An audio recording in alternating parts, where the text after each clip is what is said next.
never any easy way to do a flight that takes 13 hours and 40 minutes, but we've done it.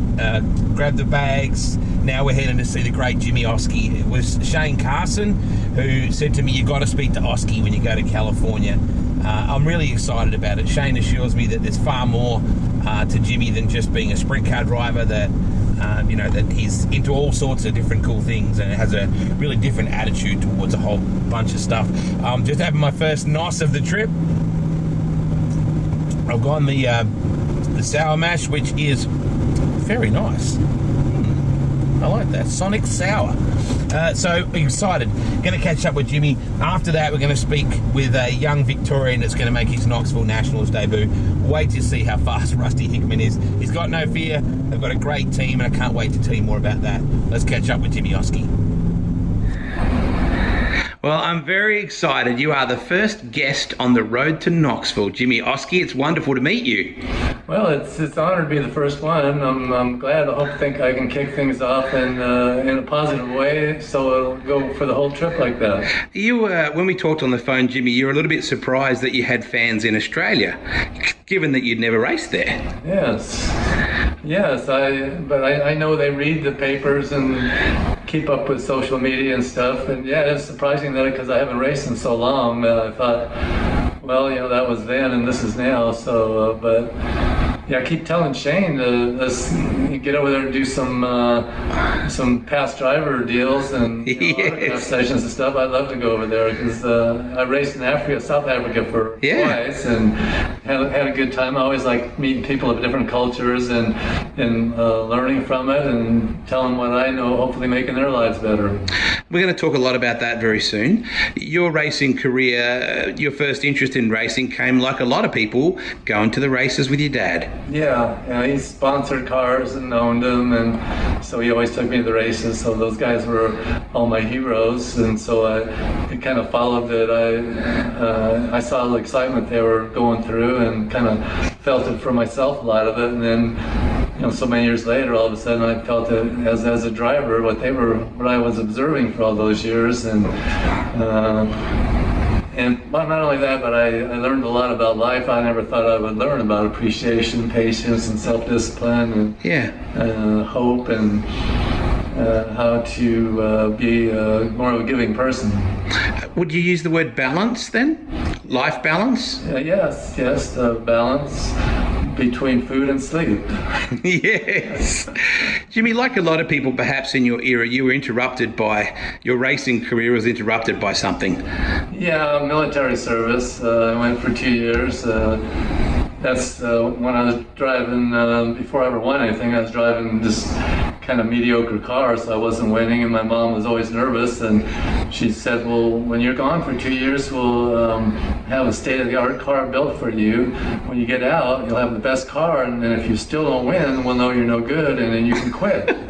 So that was her philosophy. You're on an aircraft carrier, right, for the Navy? Yes, USS Ranger. Now, you must have learned a lot about discipline and strategy and teamwork in that environment too, I would think. Oh yes, as much as I really didn't care for being in the service, it matured me a lot, and I learned to be more responsible, and so that helped a lot with, sometimes you learn things you don't realize you're going to learn, even being in an uncomfortable situation, so it was all good for me, and when I got out, that new car was ready to go. But you were paying for that, right? You were paying that off, is that correct? Yeah, well, my sister, my mom and dad, and me, I was sending all the money I made home because I was in a war zone at that time, so I was getting extra pay for being in a war zone. Wow. And I was working on the flight deck of the aircraft carrier, and that was hazardous duty pay. So I was getting a lot of extra pay, and I was sending all of it home for the race car. God bless the Navy. Yeah. Worked out pretty well for you, Jimmy. Yeah, now every Veterans Day I can go wherever I want. You have a great friendship with Shane Carson. How did that start? He's the one that put me on to you to have you on the road to Knoxville. Where did your friendship with Shane Carson start? Well, we always were kind of friends. He'd come out here to race a lot of times at the end of the year, and so we kind of got to know one another, but it really didn't start being good friends till after we both kind of quit racing, and we started talking a lot. And he was toward the end of his career, but he still was wanting to race now and then. So it took me a long time to try to talk him out of it. I go, nothing good can happen. You already won enough. Yep. Just go on to the next phase of life, and I'll show you how to do all this. And and so he's kind of like our social director. He tells where we're going to stay. It's always at people's house, never at hotels. So I leave it all up to him. I say, I don't care where we eat, where we stay. You take care of all that. So he does. Jimmy, you raced in an era, you started in non-cage cars, which was a brutal period of racing. You must have lost some important people in your life that you raced against. Yes. Well, Hank Henry, the one who built the race car, my car that I first won races in, he's in the National Hall of Fame as a builder. And he was a driver too, but he got killed at Ascot. And a lot of my friends, I caught the tail end of that dangerous era with the no cages last probably 6-7 years when I first started. That was kind of the last tail of that dangerous era. Then in 1970 the cages came and rubberized fuel bladder tanks came, and so that cut down on the fires, and the cages cut down on the deaths, so things got a little more easier to deal with, and less pain and suffering, and more excitement and adrenaline surges. Some of the tracks that you showed me over the last few minutes, just looking through, and one in particular was basically just hay bales and a 40-foot drop off on the other side of the racetrack. So whilst the cars might have been getting safer, you were still racing at places that were intriguing with their safety standards. Yeah, that was El Central. That was always the first race of the season, and it was at the conjunction with the California Midwinter Fair, and so it was a festive added time, and it was both day races, so they usually had 70-80 cars from Arizona, Northern California, the Midwest, because everybody was spent all winter without any racing, so they were all ready to go, even though it was the track was a little treacherous at times. Looking here, what a trophy, and this is just one. A 5-time CRA champion. I mean, the California Racing Association is still to this day legendary. Why is it? Why was it such an incredible body? Well, I think it had a lot to do with the track and the way the association was run. The races were usually over by 10 or 10:30 each night, and Ascot was legendary, and the makeup of it, and the surface, and what it took. It was a different style of driving from anywhere in the whole country. So just people would come from all over the world, just and they'd put their foot down, say, I'm at Ascot now, and so that was part of it. And like I said, the CRA was such a well-run organization. It was just best of all time, best of the time. So the Agajanians were ahead of their time too, weren't they? Like they were, there was Hollywood A-listers at the races, and it was a Hollywood style place, wasn't it? They did an amazing job. Yeah, well, J.C. Agajanian, the father, he was a promoter for many years, and he had Indy cars, and Parnelli Jones won the Indy 500 from him. So he was a real promoter. He used to send us out on radio stations around the LA area and do TV and promote the races, and so so sometimes there'd be baseball players and football players that come, and one of the coaches of the Rams was married to one of the officials' daughter, and so there was always somebody there that and some movie stars, like you say, Gene Hackman was always there. Wow, really? And James Garner, and so came one night and wanted to learn how to drive a sprint car, and so we went out on Wednesday, and we had 2 cars, and I was showing him how to do it. Really? First and last time I ever met him, but he got going pretty good. What was he like? Well, he was kind of easygoing, calm, so I didn't have to tell him to relax, and brought food with him, and the food was good too. So, that was one of my main things. I would have thought that Steve McQueen would have been a great sprint car driver too, because he had that incredible spirit and racing ability on two wheels. He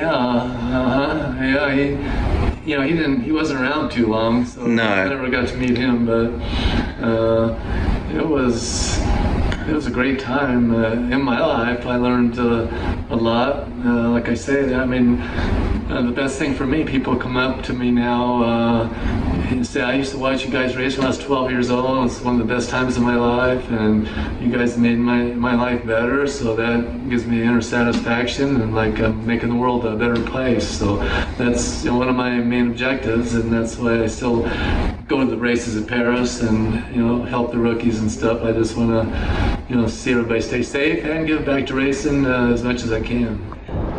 No more excuses. No more maybes. No more putting it off. This is the year. Be there. Sprint Car's greatest week. The 59th annual NOS Energy Drink Knoxville Nationals, August 7th through 10th. Buy your tickets now at KnoxvilleRaceway.com and check it off your bucket list. So Jimmy, what's the Twilight Zone all about? Well, that's one of my favorite shows. It's all about the human condition, the study of the human condition and the weaknesses and strengths of humans, and the good in them and the bad in them, and it's wisdom fiction. And so I've learned a lot about life watching the Twilight Zone, and sometimes I even use some of the narrations in everyday life. Of course, nobody knows what I'm talking about. I mean, it would seem to me that you're quite a new age man. Even back then, there was a lot of spirituality in what you were doing, and it was far more than just lighting up rear tires for you. It sounds like this was a whole, can I use the word mantra? Yeah, it seemed like it was a stepping stone to life itself, of learning about myself and putting the things out in the world that are important. I always thought when you're born, you're crying and everybody around you is smiling. If you live your life right, when you pass away, you're smiling, everybody around you is crying. So that's Yep. my objective in life. Why did you stop racing? You stopped at the time that Ascot finished, is that right? Yes. Was it time? Yes, I just had so many other things that I wanted to do. Do things, go to different parts, go to other worlds like ballet dances or plays and barbecues on Saturday. Yeah, you wanted to get a life back. Yeah, I want to see what life was like away from racing, because I just, I felt I did everything I needed or wanted to do in racing, so why keep racing? It was kind of getting burned out on it, and the exciting part was the journey to the top, and finding out about things that you didn't know about yourself, that things inside that got awakening from racing, things you didn't know you could do.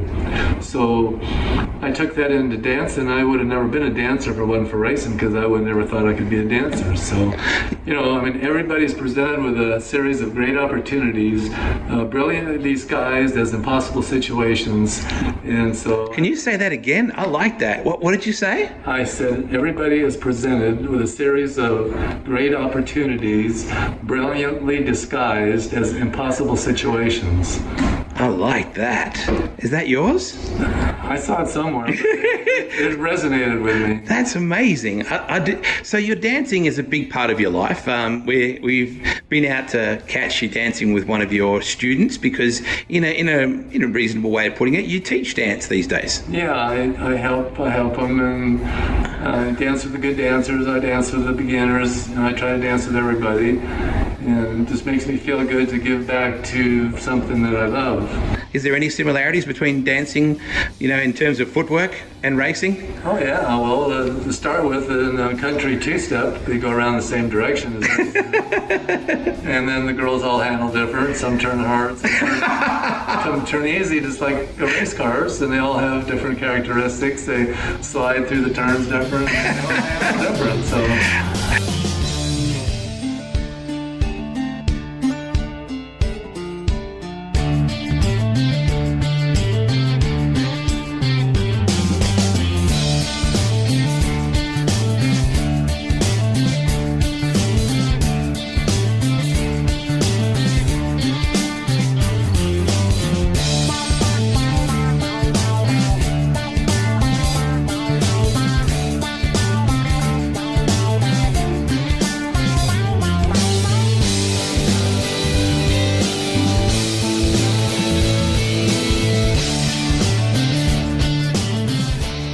A couple of years ago, you are around the 72 years of age mark. You look like you're 50. You drove a sprint car again, the JFK restoration project at the Knoxville Raceway. And this whole program is about the road to Knoxville. What was that like, and what was it like racing at Knoxville for the first time? Do you remember that? Well, the first time I raced in Knoxville was with USAC back in the early 70s. I don't think I did that good, but it was a big, fast track, and it's, I guess, I decided that I was going to go back to Ascot after running all those tracks in the Midwest, and then a couple years ago, when John Stambro bought he made a duplicate of the JFK car and had me run around like 10 laps, and I told him, well, I'm not going to go very fast, but it felt so good when I got out there. Everything kind of kicked in, all the old memories and feelings, and so I just kept gassing harder and harder. Pretty soon I was kind of out of my comfort zone, and I guess I went around about 10 laps, and I could feel some of those emotional surges coming back, those adrenaline surges, but it was good. I liked it. Do you miss it?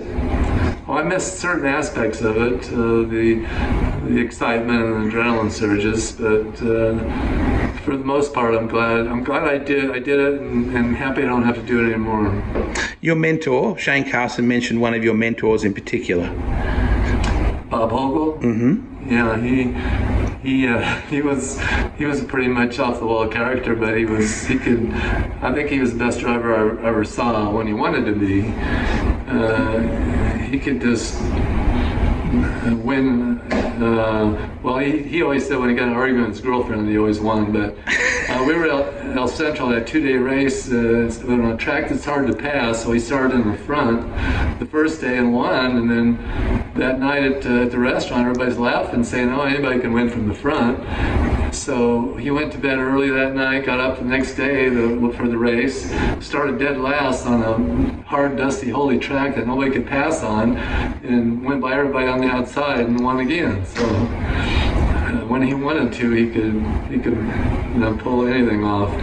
But he was a little off the wall. He changed clothes maybe 6 times a day. He'd say, because you never know who you're going to meet. Yep. So you always have to look good. And he'd carry umbrellas in the back of his car and had some cards printed up with his name and number. And he'd see a girl walking down the street with no umbrella, and he'd give her an umbrella and take off. He'd say, "Return it whenever you get time." And so so I guess I could say I learned a lot from Hogle, and some of it was even about me. You never really raced with a wing? No. Never interested you?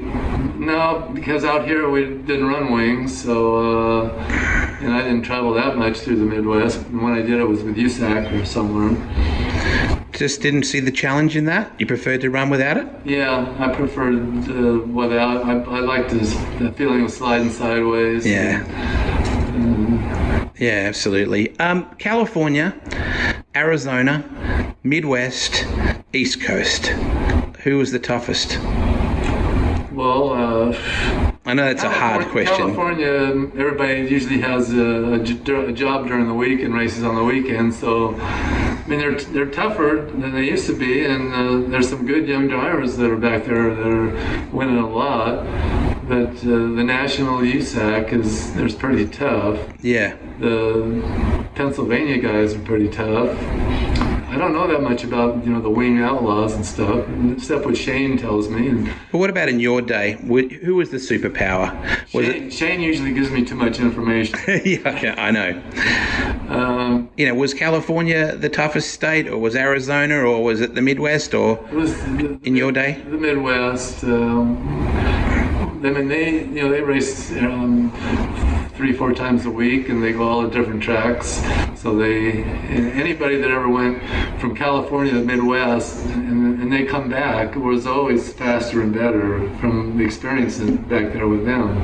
Because those guys, a lot of them, that's what they do for a living, so they have to make money to eat on. Yeah. Shane was very keen for me to meet you, and I now understand why. Because the racing is only a small part of who you are, and he did say that you have an ethos and a way of living your life, and I feel better just having met you. There's a friend of mine in Perth, Western Australia. His name is Fat Rat.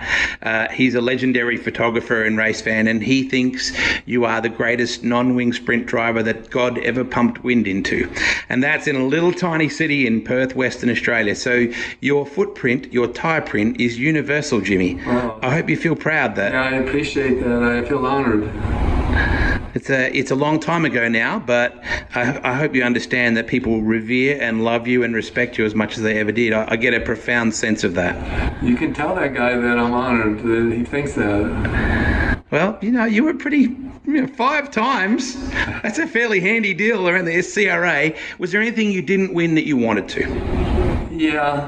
Well, I never did win the Pacific Coast or the Western World in Arizona. But I don't look at the negatives. I look at all the positives. That's the way I look at life, in the positive way. So I'm pretty sure Ron Schumann can't dance like you, right? I'll ask him about that tomorrow. I'll see if he'll put on something. Jimmy, I can't thank you enough for your time. Thank you so much for meeting us. I really hope people get a thrill out of our time with you, and it's been a great honour for me. And thank you so much for your time. Thank you too.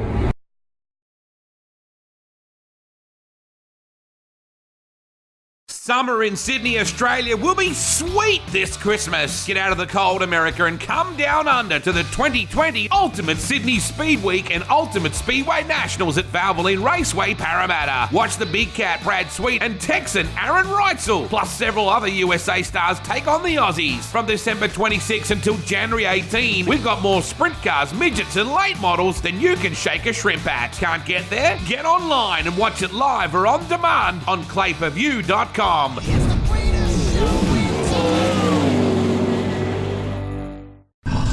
good was that? Jimmy Oskie was everything that I hoped he would be and more. He's such a philosophy kind of guy, and he's into karma and mantra and just has this really balanced view of things, Michael. He was just he was much more than I thought he was going to be, and pretty good dancer too. Yeah, it was, yeah. I think he was probably a bit spun out, and we said, can we go to the baseball diamond and can you dance with Elon, with your dancing partner? But it gave us a good chance to fly the drone around a bit as well. Now, from one end of the experience scales to the other, a young kid who is certainly on the road to Knoxville. Rusty Hickman, he's a teenager out of a town called Bendigo in Victoria in Australia. His dad, Darren, and a bloke called Dave Challons have put together a great little team for Rusty to get after at his first ever Knoxville Nationals appearance. So who is Rusty Hickman? Let's find out. Well, I'm very excited about this opportunity. Dad's probably more excited than you, Rusty. Is he? Is Dad a bit more excited about the Knoxville trip than you, or is it about the same? Oh, it's probably about the same. I probably just don't show it as much.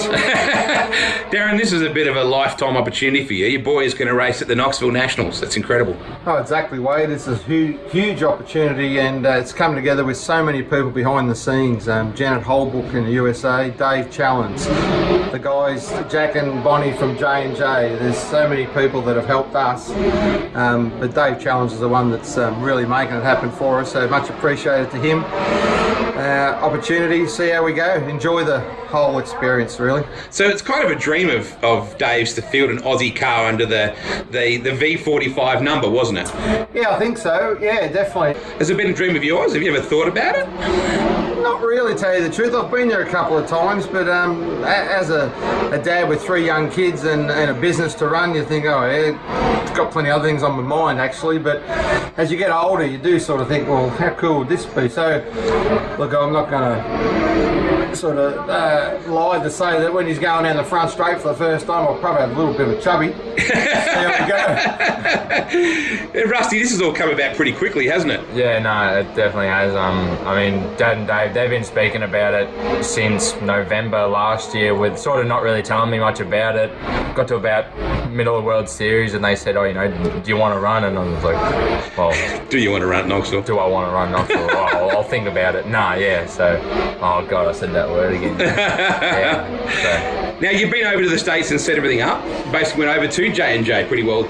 We did. We went over to Jack and Bonnie's and they were wonderful, and we built a couple of cars there and just made sure everything was there. We picked up the mule, our transporter turned up and we had to load all that, and then Dave had the idea of let's go race at Worcester, which is 10 hours up the road. And we the home of the Wild Child, yeah, Jack Hordenschild's hometown. He was there, it was cool. We dropped into a diner and he was there, and Rico and all them, and it was really good, but we weren't quite ready. Our shocks hadn't turned up and a few things, so look, we give it a shakedown. That's all we went there for. Back home, running this deal now of ours to Darwin, and then home for a few days, kiss the wife, kick the dog, head back to the US. Meet the grandchild. Yeah, well, that's all happening for me too. So the word Papa Daz come from Maddie Easton's daughter, Lexi, back in the day, so I think I'm stuck with that one. Uncle Rusty. Yeah. Yep. Wow. So, I mean, you're amped. What are you expecting from Knoxville, Rusty? Have you done like simulators or anything like that, or anything? Oh, I've done a simulator, but being in a race car before doing that iRacing thing, I don't find it as realistic as the real thing. But I'm just keen for the speed and more the atmosphere of it, and to just say that I've raced there. So Janet Holbrook's involved. You've got Peter Morris, Maxwell Racing Engines involved, long-time friend of Dave's. Yep. Great supporter. The J&J chassis. You've got a rig to get around, and you've kind of got it all set. Yep. Peter that owns the rig from up near Worcester, he's lent us the truck, friend of Dave. So look, people like that I've never met before have been so welcoming to him. And look, Rusty's just going to give it a hell of a crack, and we'll just see where we're at. For those that don't know in America who you guys are, your career was in sedan racing pretty well for most of what you did. Then you moved into sprint cars for a little bit until someone pinched the car. Yeah, pretty much pinched my car. Now he's driving the transporter too, so I'm nearly obsolete. He's still got a wallet, Rusty. You still need him, mate. Yeah, yep. Yeah, that gets used fairly often in this gig, doesn't it? With sprint car racing. But, I'm crap at golf. I don't drink a lot, so what else do you want to do? Hang with my son and go dirt car racing. We're watching dirt cars. Yeah, I was going to say, that's what the noise is in the background. We're actually in Alice Springs, a gorgeous spot in the centre of James McFadden's hometown. We are, yeah. Now, J-Mac's been helping you a bit too, Rusty. I think a bit of information and advice. Yeah, he's top bloke when it comes to that. I mean, some drivers, they just do their own thing, but he's always been one to, even if I haven't even asked, he's come up to the car when he's been following me in a race, and he's just given me tips and pointers on how to run, and he was even giving me a couple of pointers on Knoxville, because once I found out I was going and it all settled in, I'm thinking, well, how do you run there? Like, can't just go up and ask Donny Shots how you run around this joint. He'll probably tell me to piss off, but yeah, so J-Mac, he's giving me some pointers, and now I think he might be there, so that's a bit of a weight lift off the shoulders as well. But no, he's awesome when it comes to that. Good luck, boys. Cheers. Chariots of Thunder when you get back. You go to Darwin. We've got plenty to from Knoxville to Darwin. Yeah, between Knoxville, grandkids, Darwin, then I'll get home and have a rest on the couch and then take a breath. And then we're pretty much going to lock ourselves in the World Series, I think, after that. So plenty going on in the V40, and I'll sleep when I'm dead. I've worked out I've got 9,800 days left, I think, so I'm into it.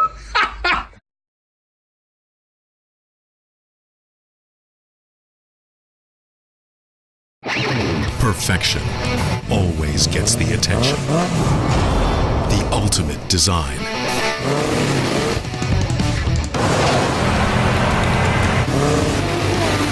The ultimate performance. The ultimate safety. The ultimate perfection. All new, mighty. Well, that's all we have time for day one of Speed Stories, The Road to Knoxville. Don't forget to tune in tomorrow, though, for day two. We meet Arizona open wheel legend Ron Schumann, and we check out an incredible restoration on one of his Turkey Night winning midgets down in Sydney with Glenn Cox. There's all that and plenty more coming up on day two of The Road to Knoxville. Don't forget to like, tag someone in it, and share our show. We'll see you next time.